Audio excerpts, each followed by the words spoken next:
Santhosh George കുളങ്ങരയൊക്കെ പറഞ്ഞ പോലത്തെ ചില ഐഡിയ ഈ സിനിമയുണ്ട്. നല്ല മൂവി കേട്ടോ, നല്ല എന്റർടൈനിങ് ആണ്, ഒട്ടും ലാഗില്ല.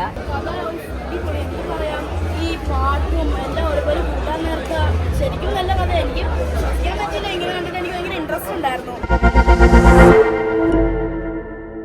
എന്റർടൈനറാണ്. സാധാരണ സിനിമയെക്കാട്ടിലും നാടകങ്ങളൊന്നും ഇല്ലാതെ ലളിതമായിട്ടും വളരെ സുന്ദരമായിട്ട് എടുക്കുന്നത് നല്ല ഫിലിമാണ്. നല്ല പടമാണ്, മോട്ടിവേഷണൽ മൂവിയാണ്. സന്തോഷ് ജോർജ് കുളങ്ങരയൊക്കെ പറഞ്ഞ പോലത്തെ ചില ഐഡിയ ഈ സിനിമയുണ്ട്. വേറെ ലാംഗ്വേജിൽ എടുത്താലും നല്ലതാണ്. കേരളത്തിൽ നിന്ന് ഇതിൽ നിന്ന് പഠിക്കാൻ ഒരുപാട് കാര്യങ്ങളുണ്ട്.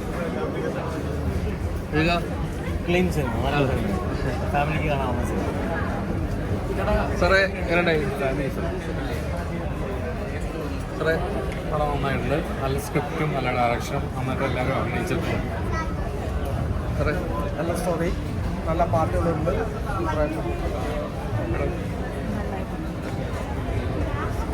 ഇഷ്ടപ്പെട്ടോ? നല്ല മൂവി കേട്ടോ, നല്ല എന്റർടൈനിങ് ആണ്, ഒട്ടും ലാഗില്ല. എല്ലാവർക്കും ഫാമിലി ആയിട്ട് എൻജോയ് ചെയ്ത് കാണാൻ പറ്റുന്ന ഒരു സൂപ്പർ മൂവി. നല്ല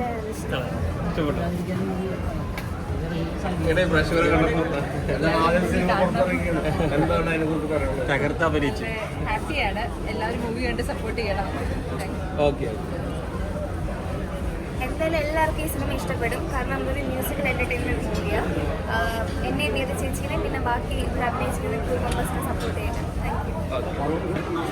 കുറേ കാലത്തിന് ശേഷം സുനിലിൻ്റെ ഒരു പടം ഇറങ്ങുകയാണ്. വളരെ വളരെ എല്ലാ പാട്ടുകളും ചെറിയ മത്സരിച്ച പാട്ടുകളും SP വെങ്കടേഷ് എല്ലാവരും നന്നായിട്ട് ചെയ്തിട്ടുണ്ട്.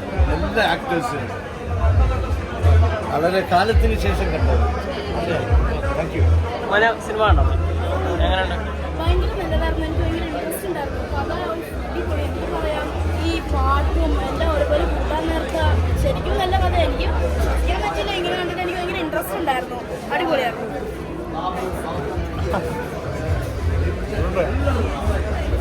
സാർ എങ്ങനെയാണ് സിനിമ? എങ്ങനെയായിരുന്നു? നല്ലൊരു ലൈഫ്, അധികം ഒന്നും പറയാനില്ല. നല്ലൊരു ലൈഫ്, നല്ലൊരു കഥ. അത് കഴിഞ്ഞ് വരുന്ന സമയത്ത് നമുക്ക് എവിടെയെങ്കിലും ഒരു കേക്ക് വാങ്ങിച്ചു കഴിഞ്ഞാൽ പോകും. സിമ്പിളായിട്ടുള്ള ഫാമിലി സ്റ്റോറി കേക്കിനെ വെച്ചിട്ടുള്ളത്. പിന്നെ അതിൽ മല്ലിക സുമാൻ ചേച്ചി, പിന്നെ സർ, അവരുടെയൊക്കെ ഒരു കോമ്പിനേഷനൊക്കെ ഭയങ്കര രസമുണ്ടായിരുന്നു. വളരെ സിമ്പിളായിട്ട് അങ്ങനെ ഇവരെല്ലാവരും അവർ പഴയ ആൾക്കാരെ കണ്ടതിലൊരു സന്തോഷം. പിന്നെ ഒരു ഭയങ്കര ഒരു എന്താ പറയുക, പ്രശ്നങ്ങളോ അങ്ങനെ ഒരു വലിയൊരു ഫൈറ്റോ ബഹളോ ഒന്നും ഉണ്ടാക്കാതെ വളരെ സിമ്പിളായിട്ട് സന്തോഷമായിട്ട് കണ്ടിരിക്കാൻ പറ്റുന്ന സിനിമ. ഫാമിലീസും യൂത്തും മസ്റ്റായിട്ട് തന്നെ കാണുമെന്ന് ഞാൻ പറയും. കാരണം ഭയങ്കര ഇൻസ്പിറേഷണലാണ് എന്ന ഫീൽ കൂടാണ്. രസമായിട്ട് ഉപയോഗിച്ചിട്ടുണ്ട്. എല്ലാവരും നന്നായി പെർഫോം ചെയ്തിട്ടുണ്ട്. നല്ല സിനിമയായിരുന്നു, എല്ലാവരും കാണണം. നല്ല അടിപൊളിയായിരുന്നു. വെറൈറ്റി ആയിട്ടുള്ള സ്റ്റോറി, ഒരുപാട് വെറൈറ്റി ആയിട്ടുള്ള കേക്കൊക്കെ പരിചയപ്പെടാൻ പറ്റി. വേദയ്ക്കും സുനിൽ സാറിനും ബെസ്റ്റ് വിഷസ്. സത്യത്തിൽ ഞാൻ പോലെ ഒരു ആർട്ടിസ്റ്റ് ബിനിയുടെ ക്ഷണം സ്വീകരിച്ചിട്ടാണ് ഞാനിവിടെ എത്തിപ്പെട്ടത് തന്നെ. നിങ്ങൾക്കെല്ലാവർക്കും അറിയാം, സോഷ്യൽ മീഡിയയുടെ ദത്തുപുത്രൻ കുമ്പളങ്ങിക്കാരൻ എന്നുള്ള പേരിലാണ് ഞങ്ങൾ അറിയപ്പെടുന്നത്. അപ്പോൾ ഇത് വളരെ ഒരു വ്യത്യസ്തമായിട്ടുള്ള ഒരു സ്റ്റോറിയായിട്ട് എനിക്ക് തോന്നുന്നു. എന്തെന്ന് വെച്ച് കഴിഞ്ഞാൽ ഇതിൽ പുതുമുഖങ്ങൾക്ക് പ്രാധാന്യം കൽപ്പിച്ചിട്ടുണ്ട്. അതുകൂടാതെ തന്നെ എല്ലാ വ്യക്തികളുടെയും മുഖങ്ങൾ പരിചയപ്പെടുത്തുന്നുണ്ട്. ആരെയും മിസ്സാക്കിയിട്ടില്ല. അതാണ് ഞാൻ പ്രത്യേകം നോട്ട് ചെയ്തത്. അതുകൂടാതെ തന്നെ ഇതിൽ കഥാപാത്രങ്ങളായിട്ട് മാറിയ അശോകൻ, പിന്നെ ബാബു ആന്റണി സാറ്, പിന്നെ രവി സാറ്, മല്ലിക സുകുമാരൻ, എല്ലാവരും നല്ല രീതിയിൽ തന്നെ അവരുടെ പ്രകടനങ്ങൾ കാഴ്ചവെച്ചിട്ടുണ്ട്. എന്തുകൊണ്ടും ഞാൻ പറഞ്ഞില്ലേ, പുതുമുഖങ്ങൾ കടന്നു വരട്ടെ, ഒരു കൂട്ടായ്മയുടെ ഒരു വിജയമാണ് സിനിമ. അപ്പോൾ പുതുമുഖങ്ങൾക്ക് അവസരങ്ങൾ വരട്ടെ, നല്ല കഥാപാത്രങ്ങൾ, നല്ല വ്യത്യസ്തമായ കഥകൾ, ഒരു കേക്ക്, ഇപ്പം ഞാൻ പറഞ്ഞില്ലേ കേക്ക് സ്റ്റോറി, നല്ല മനോഹരമായിട്ട് ഞാൻ ശരിക്കും ആസ്വദിച്ചു ഈ സിനിമ. നന്നായിട്ട് ആസ്വദിച്ചു. അപ്പം ഞാൻ എല്ലാവരും വന്ന് കാണുക, ഇത് തിയേറ്ററിൽ വന്ന് കാണുക. ഒരു നല്ലൊരു വിജയമായി മാറട്ടെ ഈ കേക്ക് സ്റ്റോറി എന്ന ഈ മൂവി. Thank you. അവസരം കൊടുത്തിട്ടുണ്ട്.